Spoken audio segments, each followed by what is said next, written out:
Welcome to a special edition of Fantasy News, brought to you from Nashville. And we're going to kick off today's Fantasy News with a couple fun stories brought to you courtesy of Tor.com. And I legitimately just want to say thank you, Tor, for being such a reliable source of news for this channel. I really appreciate you. We appreciate you, Tor. And the first bit of news is that we as fans get a sneak peek of the upcoming Stormlight Archive book, Book 4, from Brandon Sanderson. If you're signed up for his weekly or monthly or however long it is blog updates, you probably already know, but he has released a sneak peek into this fourth book, linked down below if you'd like to check it out, of course, as well as every other story I'm going to talk about here today. And while you're down there, if you wouldn't mind leaving a like, of course, I'd appreciate it immensely. Even in Nashville, I appreciate that. Obviously, for spoiler reasons, I'm not going to put anything up about the chapters here, but I think it's safe to say this is the most anticipated fantasy book currently in the works. We're all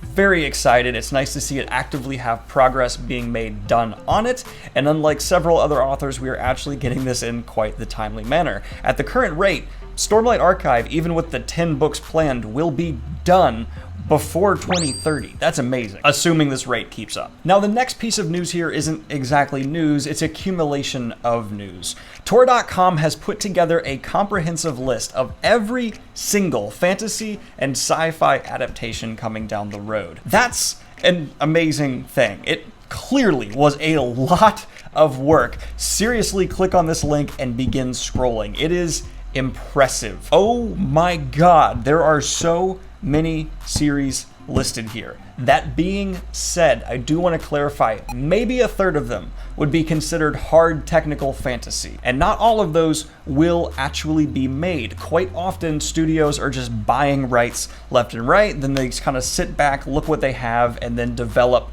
a TV show from there. So I would say maybe of the things that are already in production that are on this list, 20% might actually get a pilot or a season 1 made, which is fine. But I just want to kind of curb the comments we're going to get where people are talking about how there's going to be this wave that totally obliterates everything and nothing will be good. I think what we're more likely to see is a diamonds in the rough rising to the top situation. But this list is broken down by currently in production, rights have been bought, when they're coming. It's very comprehensive. Thank you, Tor, for putting it together. Just straight up amazing. Wow. And then we had one more comprehensive list brought to us by Tor that I do feel is worth mentioning here. And that is all the new fantasy books coming out this December. If you're looking for a December read that actually is released in December, they got you covered. All major fantasy releases that have been announced are here for the fantasy genre for you to check out. And on a side note that's related to this, the reason I haven't released any best of 2019 yet, best of the decade yet, is because of some of the names on this list. I don't want to put something out when I personally know there's still more to come. So my best of will be at the end of December, if not early January. And in last minute added fantasy news, Mark Lawrence released the cover for his upcoming fantasy novel, I believe the first in a series, The Girl in the Stars. Looks like this, looks pretty cool. I'm excited to read it. I have been loving Mark Lawrence's work. Now, switching up into the no longer hardcore fantasy news, the Godzilla vs. King Kong movie has been pushed back. Now it will be released in November 2020. If I'm being honest, I'm more excited for this movie than I thought I would be. I saw the first Godzilla movie in this new series and thought it was okay. The second one was just sheer raw enjoyment in terms of just like big monster boom, to the point where I liked it. Like, it's not a great film, but I enjoy it for that aspect. I haven't seen the King Kong movie, but hey, I'm actually pretty much looking forward to this Godzilla versus Kong because I apparently still have a 15-year-old alive inside of me who enjoys these things. Now, I do want to switch over to talking about DC for one story really quick. It has been stated that if Matt Reeves' The Batman, which is coming down the road, is successful, countless spin-offs could be in the works for all of Batman's villains. I don't want this because it seems to me that they're just looking at the success of Joker and going, oh, we can make that again with any of his villains. And maybe a couple of Batman's villains could work for this. I'd be willing to admit a few even, but not that many. I don't want to spend an hour to 2 hours sitting there watching how the Riddler came about, because he's not as interesting as the Joker. I know some huge DC fans gonna go off in the comments about how the Riddler is fascinating and an incredible villain, and I'm sure there is enough there, but he's not the Joker. The Joker worked because of a lot of things coming together. Joaquin Phoenix, a script which pulled heavily from previous films but did it well, and a director who managed to capture a vibe and theming of mental illness that really communicated with the audience. That level of film I don't feel can be done reliably with a lot of the others. It would be a shot in the dark where maybe it could pay off, but I wouldn't be nearly as excited for any Batman villain spin-off movie in this case. I'm sorry, just the Joker, and I don't want there to be sequels to this Joker movie. Just let the success lie in my mind. That's where I'm sitting on it. Now, in fantasy news that I don't know exactly what I'm talking about here because I am not aware of this story, the upcoming Dungeons & Dragons movie is reportedly going to focus on the Eye of Vecna and will feature a Forgotten Realms character. Now, it's well known that Forgotten Realms ties into D&D directly. There's a long history and relationship back and forth there, but I don't know about the Eye of Vecna. I'm a big D&D fan, but I don't really kind of go with the established stories or lore, and I'm way behind on Forgotten Realms. So let me know in the comments down below if this is something you're excited about, if this is something we should be interested in as fans, because for me, I can't give you an in-depth here, but I am kind of excited for a D&D movie. Though we have gotten them before.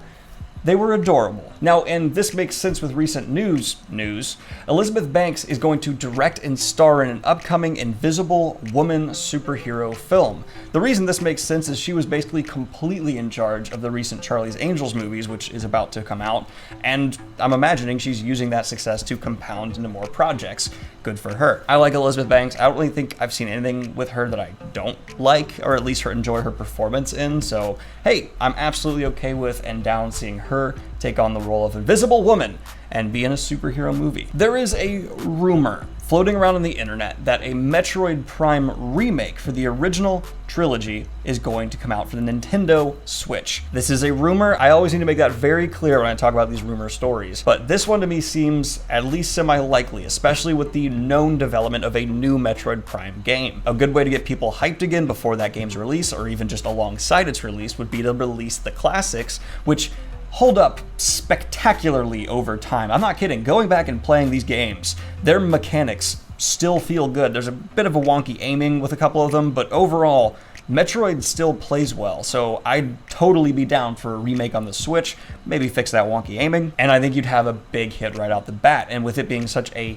monstrous franchise for Nintendo, I can't imagine they wouldn't do something like this. I'm also very pumped just for the new Metroid game that's been announced that is in development. And I believe there was a story a while back about how they've delayed that game's release because they weren't happy with the direction it was going, and so they've essentially restarted and are going again, which some people took negatively, but I'm very much so respecting. I like that they can go, no, this isn't good enough, this isn't what we want, let's try again. That's amazing as a studio. There's also been headlines recently that were sent to me a lot about how there's deleted scenes for It Chapter 2, which will be coming out soon, and I'm fine with that. But there was also briefly, kind of offhandedly talked about from someone involved who spoke on a possible Pennywise spin-off. I'm a big Stephen King fan. I'm a big Stephen King fan. I'm really excited for a lot of the Stephen King shows that are coming down the road. Truly and sincerely, I am. I want them. But a Pennywise spin-off. Okay, I'm just gonna say I think this is being blown out of proportion. He says it pretty offhandedly, and he specifically says if people are interested. My response to that is, even as a Stephen King fan, I'm not particularly, no. I asked everyone, we all said no. The performance of Pennywise was incredible, don't get me wrong, and I wish we had more there. I really do, because I love the character, I love the actor playing this character, and finding other ways to incorporate Pennywise is doable, especially if you take, keeping it spoiler free, that character appears again. Let's just do that. But a spin-off in the sense that they're talking about here, I'm not exactly for, because spin-off implies it's not pulling from a Stephen King book. Just find the Stephen King books where that clown is there, because that exists. It's hard to keep this spoiler free. But that is my take on the possible Pennywise spin-off. And in the last bit of fantasy news we're going to be covering here today, Sally Richardson Whitfield posted on Instagram this photo. Looks like she'll be directing an episode of the upcoming Wheel of Time adaptation. This post has since been deleted, it seems, or at least I couldn't find it again. Amazon, once stuff is up, we know, so making people take things down, you're not accomplishing anything there. But yes, White seems to be directing an episode of The Wheel of Time. Her recent IMDb credits include NCIS, Rosewood, Stitchers, Black Lightning, The Sincere, and Being Mary Jane. So this is someone with quite a bit of experience of directing television, and it's interesting to see her involvement with The Wheel of Time. This has been your latest episode of Fantasy News being brought to you from Nashville. I hope you all are having a wonderful Thanksgiving, and I am thankful that I was able to get this video out in time. Have a good one, y'all. Peace.